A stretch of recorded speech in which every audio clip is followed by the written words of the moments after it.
अब हम कुछ न्यू टाइप के क्वेश्चंस को डिस्कस करेंगे। यहाँ से हमारा एक न्यू टाइप क्वेश्चंस आएंगे। इसमें आपने इन क्वेश्चंस को पहले भी किया होगा और बहुत आसान क्वेश्चंस होते हैं। जैसे इसमें हमें 5 चीज़ें समझनी है, 5 चीज़ों के बीच में रिलेशन समझना है। एक तो एम का मतलब होता है मैन, मैन मतलब आदमी, ठीक है। दूसरा है डी मतलब डेज, डेज। फिर है टी मतलब टाइम। फिर ई मतलब इफ़िशियंसी, इफ़िशियंसी का मतलब क्षमता। और W is equals to work, ये इसमें इसका मतलब होगा। आदमी, काम, समय, क्षमता और कार्य, इन 5 चीज़ों में संबंध को हमें समझना होगा। देखो बेसिकली ये तो एक बहुत छोटे लेवल का चैप्टर है और इस टाइप के क्वेश्चन आपने क्लास 8th में किए होंगे। क्लास 8th में आपने समझा होगा कि अगर जैसे मान लो मैन है, ठीक है, मैन है, कोई आदमी है, आदमी जितने ज़्यादा आदमी होंगे किसी काम को करने में उतने कम दिन लगेंगे। ये बात क्लियर है? बताओ, जितने ज़्यादा आदमी होंगे उतना कम समय लगेगा, उतना कम टाइम लगेगा, ठीक है। ऐसे ही ये भी हम कर सकते हैं, दिन कम लगेंगे या उतने कम घंटे भी लगेंगे, उतने कम घंटे लगेंगे। जितने ज़्यादा आदमी उतने कम घंटे, ठीक है। अब यहाँ पर देखो, जितने ज़्यादा आदमी होंगे उतनी ही कम क्षमता चाहिए होगी। भाई अगर जैसे मान लो कम आदमी हैं तो आप जो भी मजदूर काम पे लगाओगे, कम आदमी हैं तो आप क्या एक्सपेक्ट करोगे कि उनकी क्षमता ज़्यादा हो जिससे कि मेरा जल्दी जल्दी काम पूरा हो जाए, ठीक है। अगर आप ज़्यादा आदमी लगा दोगे और उन आदमियों की क्षमता कम भी हुई तब भी आपका काम जल्दी पूरा हो जाएगा, ठीक है। तो जितने ज़्यादा आदमी होंगे उतनी कम क्षमता की ज़रूरत पड़ेगी। इतनी बात क्लियर हो गई?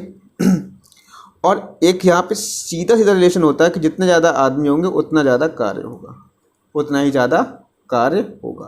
तो यहाँ से अगर आप रिलेशन निकालोगे इन चारों इक्वेशन से, तो इक्वेशन से जो रिलेशन आता है वो आएगा आपका M D for days, T E upon W is equals to constant. तो कॉन्स्टेंट यहाँ कुछ भी हो सकता है।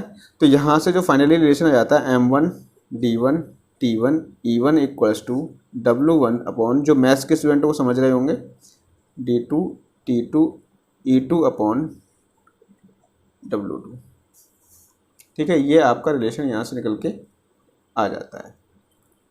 अब इसी रिलेशन को हमें अपने सवालों में यूज़ करना है, इसी रिलेशन को अपने सवालों में यूज़ करना है, ठीक है। तो चलिए स्टार्ट करते हैं। इस टाइप के क्वेश्चन आपके सभी एग्जाम पूछे जाते हैं, चाहे आपका यूपी टेट हो, सी टेट हो या कोई भी एग्ज़ाम हो, इस टाइप के क्वेश्चन उसमें ज़रूर पूछे जाएंगे, ठीक है। तो चलिए अब यहाँ पर हम अपने कुछ क्वेश्चंस को लेकर के डिस्कस करेंगे। तो पहला क्वेश्चन आपको आपकी स्क्रीन पर दिख रहा होगा। पहला क्वेश्चन है इस न्यू टाइप में, 25 आदमी एक काम को 42 डेज में कर सकते हैं, तो 7 दिन में, तो काम को 7 दिन में पूरा करने के लिए कितने और आदमी चाहिए। तो यहाँ पर देखो M1 की वैल्यू मैं आपको समझा रहा हूँ, वैसे आपको इतना सब करना नहीं है, बस आपको समझाने के लिए मैं लिख रहा हूँ। M1 है 25 आदमी और दिन D1 की वैल्यू दे रखी है 42, और तो काम को 7 दिन में पूरा करने के लिए D2 7 डेज पूरा करने के लिए कितने और आदमी चाहिए, कितने और आदमी चाहिए। तो आप ये मान लो कि M2 जो है, हमने मान लिया पहले हमारे पास 25 आदमी थे, हमने मान लिया कि 25 तो थे ही, X आदमी और चाहिए, ठीक है। अब यहाँ से जब वैल्यू निकालोगे M1 D1 is equals to M2 D2, क्योंकि इसमें 2 टर्म दिए हैं, M और D टर्म दिए हैं, तो हमें ये E1 E2 W1 से कोई मतलब नहीं है, ठीक है। तो यहाँ पर M1 देखो, M1 कितना है 25, D1 कितना है 42, M2 कितना है 25 प्लस X, D2 कितना है 7, ठीक है। तो यहाँ से आप X की वैल्यू निकाल लोगे। इस 7 को नीचे ले आओ, 7 एकम 7, 7 छक 42, ये हो जाएगा 150। इस 25 को ले आओगे, 25 इज इक्वल्स टू, यहाँ से आपका आ जाएगा X। सॉरी, इस सवाल में थोड़ी सी गड़बड़ है। आप इसका इंग्लिश पोर्शन देखिए, इंग्लिश जो लैंग्वेज दी हुई है वो सही है, लेकिन जो हिंदी की लैंग्वेज दी हुई है वो गलत दे रखी है। इसमें ये कह रहा है कि काम को 7 दिन पहले पूरा करने के लिए, ये नहीं कह रहा है कि 7 दिन पूरा करने के लिए, 7 दिन पहले पूरा करने के लिए। तो बताओ पहले कितने दिन लग रहे थे, 42 डेज लग रहे थे। 7 दिन पहले पूरा करने का मतलब 42 में से 7 घटा दोगे, यानी 35 दिन पूरा करना है। तो यहाँ पे आपका 35 आएगा। तो 7 छक 42, 7 पंजे 35, ठीक है। और 5 एकम 5, 5 पंजे 25, ये हो जाएगा आपका 5 छक 30। 30 में से 25 घटा दोगे तो एक्स की वैल्यू जैसे आ जाएगी 5 डेज, ठीक है। तो 5 डेज यहाँ पे, सॉरी ये किसकी वैल्यू है, मैन है, तो यहाँ पे आपके 5 मैन और चाहिए होंगे एक्स्ट्रा, ठीक है। अगला क्वेश्चन कर लेते हैं। अगला क्वेश्चन है कि पुरुषों के कुछ समूह एक काम को 20 दिन में पूरा करता है, लेकिन 12 पुरुष काम छोड़कर चले जाते हैं, तो शेष पुरुष काम को 32 दिन में समाप्त करते हैं। तो वास्तव में समूह में कुल कितने पुरुष थे। समूह मतलब पुरुष की संख्या नहीं दी है, पुरुष की संख्या आप मान लो एक्स पुरुष थे स्टार्टिंग में, वो किसी काम को 20 दिन में पूरा कर रहे थे, लेकिन हुआ क्या, 12 पुरुष छोड़कर चले गए। तो एक्स थे पहले, अब 12 छोड़ के चले गए, तो काम कितने दिन में पूरा होता है, 32 दिन में पूरा होता है। बस यही हमें क्वेश्चन बनानी थी। अब यहाँ से ये हो गया 20x, ये हो जाएगा 32x माइनस 12 दूनी 24 और 12 तियाँ 36 और 2 38। यहाँ से इसको घटाओगे तो आपका आ जाएगा 12x is equals to 384। X की वैल्यू यहाँ से निकालोगे, 12 से डिवाइड कर दोगे, 12 तियाँ 36, 12 दूनी 24, यानी 32 मैन थे पहले समूह में, ठीक है। अगला क्वेश्चन बहुत अच्छा क्वेश्चन है। क्वेश्चन ये कह रहा है कि 36 व्यक्ति एक 200 मीटर लंबी, 3 मीटर चौड़ी और 2 मीटर गहरी खाई को 10 घंटे काम करके 6 दिन में खोद देते हैं। तो बताइए कितने दिन में प्रतिदिन 8 घंटे काम करके 10 आदमी 100 मीटर लंबी, 4 मीटर चौड़ी और 3 मीटर गहरी खाई को खोद देंगे। तो यहाँ पर देखो आपका क्या क्या दिया हुआ है, मैं आपको समझाने के लिए बता दे रहा हूँ। फिलहाल तो आपको एग्जाम में डायरेक्टली फॉर्मूले में पुट करनी वैल्यू, आंसर निकाल देना है, लेकिन समझाने के लिए मैं आपको बता रहा हूँ इस सवाल में आपको क्या क्या गिवन है। सबसे पहले तो इस सवाल में आपको दिया हुआ है मैन, M1 की वैल्यू दे रखी है 36। खाई को खोदने का मतलब ये वर्क दिया हुआ है। वर्क कितना दिया हुआ है, जितना उसका वॉल्यूम होगा। तो 200 मीटर लंबी, 3 मीटर चौड़ी और 2 मीटर गहरी। कितना काम कर रहे हैं, T1 दे रखा है, 10 घंटे प्रतिदिन काम कर रहे हैं, और कितने दिन में कर रहे हैं, 6 दिन में कर रहे हैं। भाई इसमें सब चीज़ दे रखी है, एक चीज़ नहीं दे रखी बस एफिशिएंसी, बाकी सब चीज़ दे रखी है। अब इधर देख लो, इधर क्या है, M2 दे रखा है। हाँ M2, इसमें तो बताइए कि कितने दिन में प्रतिदिन 8 घंटे काम करके 10 आदमी, तो M2 दे रखा है 10। W1 दे रखा है 100 गुणा 4 गुणा 3। समय दे रखा है 8 घंटे काम करके, कितने दिन में, यही तो हमें निकालना, हमने मान लिया x डेज में। तो बस वैल्यू पुट कर दो। फॉर्मूला क्या होता है, M1 D1 T1 upon W1 is equals to M2 D2 T2 upon W2। M1 की वैल्यू यहाँ पे है 36, D1 की है 6, T1 की है 10, W1 की है 200 गुणा 3 दूनी 6 कर लो इसको। M2 की है 10 गुणा D2 हमें निकालना है x into 8 upon W2, 100 into 12। अब देखो 100 से काट दोगे, 100 दूनी 200, ये 12 है ना, हाँ 12 है। तो 6 एकम 6, 6 दूनी 12, 2 चौक 8। आप अपने हिसाब से काट लेना, मैं अपना यहाँ काट दे रहा हूँ। 2 पंजे 10, 4 एकम 4, 4 निम 36, और यहाँ आपका क्या बचेगा, 2 से फिर काटोगे, 2 पंजे 10, 2 तियाँ 6, 5 से 5 कट गया, ठीक है। तो सब कुछ कट गया, कितना बचा यहाँ पे, x इक्वल्स टू 27, 9 3 ज़ा 27 डेज। यही आपका आंसर हो जाएगा, ठीक है। क्लियर हो गया। अगला जो क्वेश्चन है वो है ठेके वाला क्वेश्चन। जिस ठेके वाले क्वेश्चन भी कई बार एग्जाम में पूछ लेते हैं। तो कैसे करना है इनको, देखो एक ठेकेदार को एक नहर खोदने के लिए 48 दिन और 96 आदमी लगते हैं। एक ठेकेदार है, उसने ठेका लिया किसी नहर को खोदने का। उसने कहा कि 48 दिन में मैं खोद दूंगा और 96 आदमी उसने काम पे लगा दिए, लेकिन 12 दिन बाद काम का 2/7 भाग ही पूरा हो पाया। तो बताइए कितने आदमियों को काम से निकाला जाए कि काम समय से पूरा हो जाए। ठीक है, कितने आदमी को काम से निकाला जाए। अब यहाँ पर देखो, सबसे पहले फॉर्मूला हमारा वही लगेगा M1D1 वाला। तो आप ये देखो कि M1 की वैल्यू कितनी है, 48 दिन और 96 आदमी लगाए। भाई 96 आदमी लगा दिए नहर को खोदने में, ठीक है, और 48 दिन के खोदने का ठेका था, लेकिन 12 दिन बाद 2/7 भाग ही पूरा हो पाता है। भाई अब यहाँ पर देखो, 12 दिन बाद 2/7 काम ही पूरा हो पाया, तो यहाँ पर हम D1 की वैल्यू लेंगे 12 और काम कितना पूरा हो पाया 2/7। लेकिन 12 दिन बाद हुआ क्या, 12 दिन बाद उसने क्या किया, कुछ आदमियों को काम से निकाल दिया, कुछ आदमियों को काम से निकाल दिया। मान लो वो X आदमी थे जिन्हें कुछ आदमियों को काम से निकालना पड़ा। कुछ आदमियों को काम से निकालना पड़ा मतलब कितने पुरुष बचे, ठीक है, 96 आदमी थे। 96 आदमी में से X आदमी को काम से बाहर निकाल दिया, ठीक है। अब हमारे पास डेज कितने बचे, 48 डेज थे टोटल, 12 दिन काम हो चुका है, हमारे पास डेज बचे 36 अपॉन में 2/7 काम पूरा हो चुका है। 2/7 एक काम होता है, एक में से 2/7 घटाओगे तो हमारे पास बचेगा 5/7 काम। इतना तो आपको आना चाहिए करना, क्योंकि ये अच्छे क्वेश्चन है। अब यहाँ पे देखो, यहाँ से अगर x 7 से 7 कट जाएगा, और अगर यहाँ से वैल्यू निकालोगे 2 से डिवाइड करोगे 2 6, ठीक है, 5 इधर आ जाएगा, 6 से डिवाइड कर दो 6 6 36, 6 से डिवाइड करोगे तो 16। तो यहाँ से जो वैल्यू आ जाएगी 80 is equals to 96 minus x. तो x इक्वल्स टू आ जाएगा 96 माइनस 80, दैट इज़ 16 पुरुष। मतलब 16 पुरुषों को निकालना होगा, 16 मैन को निकालना होगा। बस यही आपका आंसर हो जाएगा। अगला क्वेश्चन है, एक छावनी में 200 सैनिकों को 31 दिन का खाना है। 27 दिन बाद 120 सैनिक छावनी छोड़ के चले गए, तो ज्ञात करो बचे हुए सैनिक और कितने दिन अधिक खाना खा सकते हैं।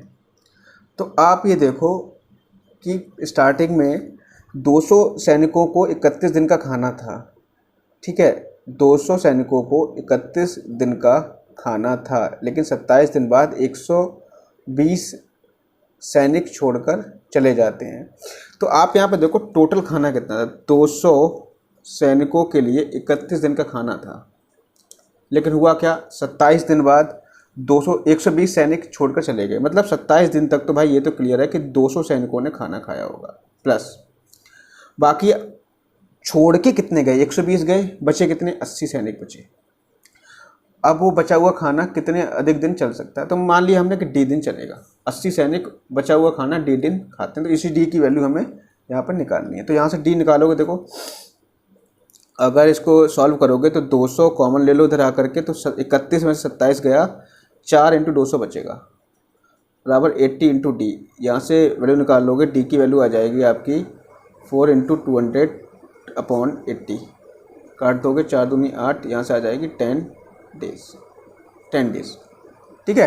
अब यहाँ पे कह रहा है कि कितने और अधिक दिन खा सकते हैं। भाई कितने, लेकिन यहाँ तो 10 दिन तो खाएंगे, अब कितने और अधिक दिन खा सकते हैं। अब यहाँ पे देखो कि टोटल डेज कितने आ रहे हैं, टोटल डेज यहाँ पे 27 दिन खाया और 10 दिन ये हो गए, तो कितना हुआ, टोटल 37 दिन तक खाना चला। लेकिन पहले कितने दिन तक चल रहा था, 31 दिन तक चल रहा था। अब बताओ कितने और अधिक दिन खा सकते हैं, तो 37 में से 31 घटा दोगे भाई, तो खाना 6 दिन अधिक और चलेगा, ठीक है। अगला जो क्वेश्चन दे रखा है, अगला क्वेश्चन है कि 3 पुरुष या 4 लड़के एक काम को 43 डेज में कर सकते हैं। 3 पुरुष या 4 बॉयज़ किसी काम को 43 डेज में कर सकते हैं। तो बताइए 7 व्यक्ति और 5 लड़के एक साथ काम को कितने दिन में समाप्त करेंगे। तो 3 मैन पुरुष किसी या 4 लड़के किसी काम को 43 डेज में कर सकते हैं। भाई जितना 3 लड़के काम कर रहे हैं उतने 3 आदमी जितना काम कर रहे हैं उतना ही 4 लड़के काम कर पा रहे हैं। ठीक है, 3 लड़कों का काम बराबर 3 आदमियों का काम बराबर 4 लड़कों का काम। तो बताइए 7 व्यक्ति और 5 लड़के एक साथ काम को कितने दिन पूरा करेंगे। तो यहाँ पे देखो टोटल वर्क आप मान लोगे, टोटल वर्क जो मानोगे यहाँ पर आप टोटल वर्क कितना मानोगे, आपने ही मान लो कि जो हमारा टोटल वर्क है वो 43, ठीक है, 3 आदमी हैं, 3 आदमी कर रहे हैं ना, तो 43 इंटू 3m। हमने यही क्यों माना, हमने ये इसलिए माना क्योंकि अगर यहाँ से आप m/b की वैल्यू निकालोगे तो वैल्यू आ जाएगी 4/3। ठीक है, m/b का जो इफ़िशियंसी की क्षमता कितनी आ गई, m की इफिशियंसी आ गई 4, b की इफिशियंसी आ गई 3। तो यहाँ पे हम क्या करेंगे, टोटल वर्क क्या होता है, टोटल वर्क ये है कि 3 आदमी किसी काम को 43 डेज में कर रहे हैं, 3 आदमी किसी काम को 43 डेज में कर रहे हैं। तो यहाँ से हम अगर टोटल वर्क निकालें तो कितना हो जाएगा 43 इंटू 3m। जैसे फॉर एग्जांपल मान लीजिए कि 5 आदमी किसी काम को 10 दिन में कर रहे हैं, तो भाई काम कितना रहा होगा, 10 इंटू 5 50 काम रहा होगा, नहीं रहा होगा, तभी तो 5 आदमी 50 काम को 10 दिन में कर पाए। ठीक है, कितना काम रहा होगा, 50 काम रहा होगा। ठीक, अब जैसे 5 को जब इससे भाग दोगे तो टोटल काम के दिन आ जाएंगे, कितने आ जाएंगे, 10 दिन आ जाएंगे। तो यहाँ पे हम क्या मान लेंगे, टोटल वर्क मान लेंगे 43 इंटू 3m, या हम ये भी मान सकते हैं 43 इंटू 4b, ये भी हम मान सकते हैं। ठीक है, तो यहाँ से m/b की इफिशियंसी रेशियो कितना आ गया, 4:3। अब ये कह रहा है कि 7 मैन और 5 बॉयज़ उस काम को कितने दिन में पूरा कर लेंगे। तो 7 मैन और 5 बॉयज़, तो आप यहाँ देखो दिन बराबर क्या होता है, टोटल वर्क कितना, 43 into 3m upon total efficiency कितनी है, एफिशिएंसी है आपकी 7m प्लस 5b। तो टोटल वर्क 43 इंटू 3m की वैल्यू कितनी है, 4 है यहाँ पे, 7 इंटू m की वैल्यू 4 प्लस 5 की वैल्यू है यहाँ पे 3। तो यहाँ से जब वैल्यू निकालोगे तो ये हो जाएगा 43 इंटू 3 इंटू 4, रहने दो उसको ऐसे ही एज इट इज़, और यहाँ पर इसको ऐड करोगे 28, और ये हो जाएगा आपका 28 और 15, 28 और 15 कितने होते हैं, 43 होते हैं, ये डिवाइड हो जाएगा। तो यहाँ से जो वैल्यू आ जाएगी फाइनली 12 डेज। ठीक है, 12 डेज का आंसर हो जाएगा। अगला क्वेश्चन कर लेते हैं। अगला क्वेश्चन इसी टाइप का है। ठीक है, अगला क्वेश्चन यहाँ करते हैं, हम यहाँ से स्टार्ट करेंगे। क्वेश्चन यह है कि एक पुरुष, 2 महिला और 3 लड़के, 1 मैन 2 वुमेन और 3 boys can do a piece of work in 24 days. ठीक है, तो आप यहाँ से आप क्या करोगे, टोटल वर्क मानोगे, मैंने कहा टोटल वर्क कितना मानोगे, टोटल वर्क मानोगे यहाँ से 24 इंटू या तो 1m मान लो या फिर 2w मान लो, कुछ भी आप मान सकते हो, आपकी मर्जी। ठीक है, हम टोटल वर्क मान लिए 24 इंटू 1m। अब यहाँ पर देखो, अगर इन तीनों की इफ़िशियंसी निकालें, हम इनकी इफ़िशियंसी निकालें, तो इफ़िशियंसी निकालने के लिए आप इसको, इनका तीनों का रेशियो निकाल लो। रेशियो कैसे निकालोगे, रेशियो निकालने के लिए क्या करोगे, इन सभी को 6 से डिवाइड कर दोगे। तो 6 से डिवाइड करोगे तो ये हो जाएगा m/6 equals to w/3 is equals to b/2। यहाँ से m, w और b का जो रेशियो आ जाएगा वो 6:3:2 आ जाएगा। ठीक है, तो m की इफिशियंसी होगी 6, w की 3 और b की 2। बस अब क्या पूछ रहा है, एक पुरुष, 1 मैन 1 वुमेन और 1 बॉय कितने में कर लेंगे, निकाल लो यहाँ से। 1 मैन,